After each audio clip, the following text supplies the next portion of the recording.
How to fix old HDD not showing up in Windows. 1. Format the HDD and create a new partition. Note, for starters, try AOMA Partition Assistant. 2.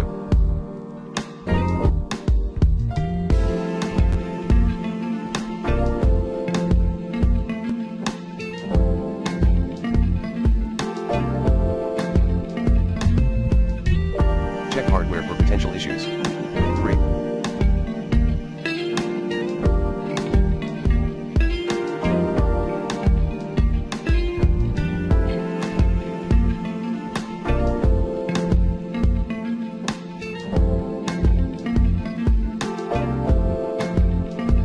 Ensure your old HDD is listed as one of available boot devices in BIOS, then add your HDD into your system via Disk Management tool.